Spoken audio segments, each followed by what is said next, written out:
দায়িত্বজ্ঞানহীন সন্তানদের বাবা মার প্রতি কেয়ারলেসনেস, এবং দেখবেন বেশিরভাগ ক্ষেত্রে এরকমও দেখা যায় গ্রামগঞ্জের দিকে মানুষ ও দিব্যি ঘুরে ফিরে বেড়াচ্ছেন, দুম করে আচমকা উনি চলে গেলেন। তো এই ব্যাপারগুলো কিন্তু গ্রামের দিকেও হয়, শহরের দিকেও হয়। কি লাভ একটা সন্তানকে ছোট থেকে কষ্ট করে পড়াশুনো করে বড় করার পর হসপিটালগুলো দেখবেন যে হুইল চেয়ারে ঠাকুমা বসে আছেন, ঠাকুরদা হুইল চেয়ার ঠেলছেন,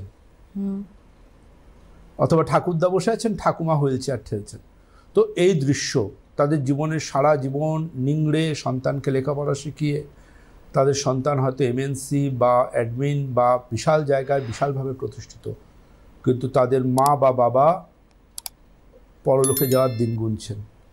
আলটিমেটলি এর থেকে বড় অভিশাপ জীবনে আর কি হতে পারে আমি মনে করি। ভাবলেই অবাক লাগে যে এরকম বুকে ব্যথা তো হামেশাই আমাদের মা বাবাকেও জানিয়েছেন, কিন্তু আমরা কত সাবলীলভাবে বলেছি মেডিসিনটা তো রাখা আছে, খেয়ে নাও না, এতবার বলার কি আছে।